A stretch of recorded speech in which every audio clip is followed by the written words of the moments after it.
Assalamualaikum dan salam sejahtera. Haiwan pun pandai sayangkan anak. Apatah lagi manusia yang dikurniakan akal dan perasaan.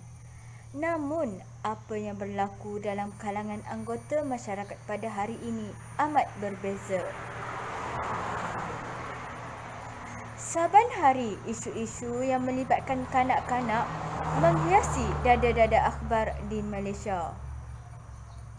Alangkah luluhnya hati sang ibu bapa apabila anak-anak yang dijaga bagaikan menatang minyak yang penuh, diculik, diperkosa, dipukul, malahan diperlakukan sewenang-wenangnya, dan ada antara mereka yang membawa maut.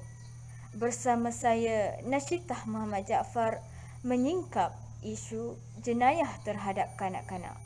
Berikut merupakan beberapa contoh jenayah yang melibatkan kanak-kanak yang pernah berlaku di Malaysia yang menggemparkan dunia. Pertama, Nurul Huda Abdul Ghani. Nurul Huda Abdul Ghani merupakan anak bongsu yang berusia 10 tahun. Pada 17 Januari 2004, Nurul Huda telah keluar menunggang basikal untuk membeli telur dan ikan yang disuruh keluarga di kedai yang terletak 500 meter dari rumah. Namun sehingga jam 12.45 tengah hari, Nurul Huda tidak pulang ke rumah sehingga menimbulkan kerisauan ahli keluarga. Gerakan mencari Nurul Huda dilakukan secara besar-besaran. Ibu Nurul Huda merasakan sesuatu yang mencurigakan di pondok pencawang elektrik.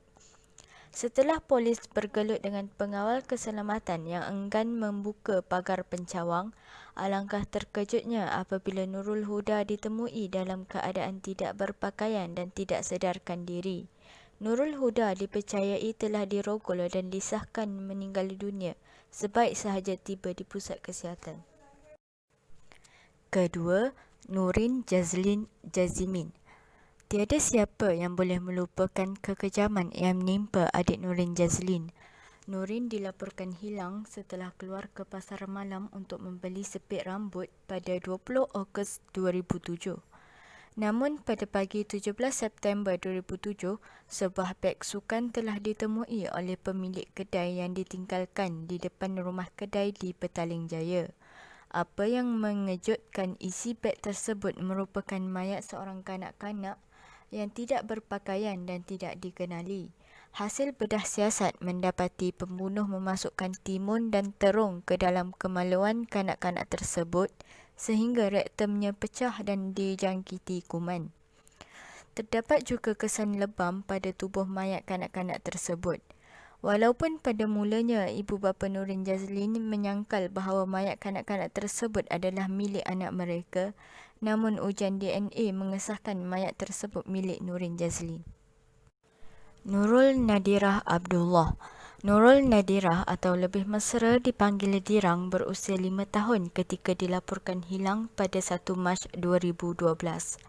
Dirang dikatakan keluar untuk membeli mi segera dan telur di kedai runcit di bawah rumahnya. Polis telah melakukan pemeriksaan di 20 lokasi, namun Dirang masih gagal ditemui. Pada 8 Mac 2012, serpihan rangka manusia dan serpihan tulang manusia yang rentung ditemui di ladang kelapa sawit berhampiran rumahnya. Hasil keputusan DNA mengesahkan ia milik Dirang. Lebih menyayat hati, suspek yang diberkas mengatakan bahawa motif pembunuhan adalah kerana dendam. Seterusnya, ayuh kita lihat beberapa pandangan daripada masyarakat mengenai kesedaran mengenai jenayah terhadap kanak-kanak ini.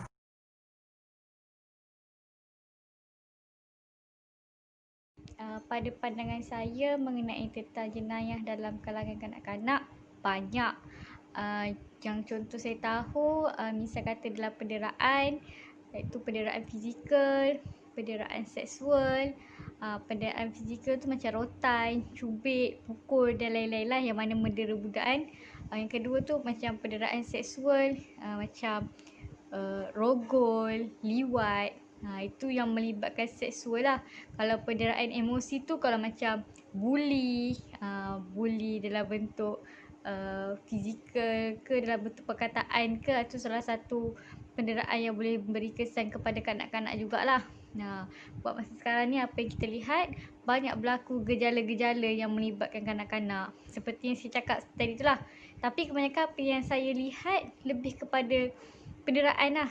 Kalau kanak-kanak yang kurang upaya juga, salah satu golongan yang selalu akan menjadi mangsa bagi golongan-golongan yang normal untuk membuli ke apa kesannya berlaku jugalah. Itu pandangan saya lah.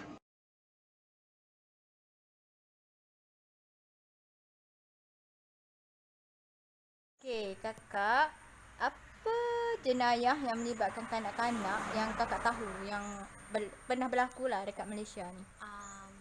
Kisah Nurin Jazlin pada tahun 2007. Dia nak pergi ke pasar malam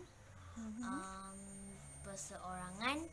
Sepatutnya dia pergi dengan kakak dia, tapi malam tu mak dia bagi izin dia pergi seorang.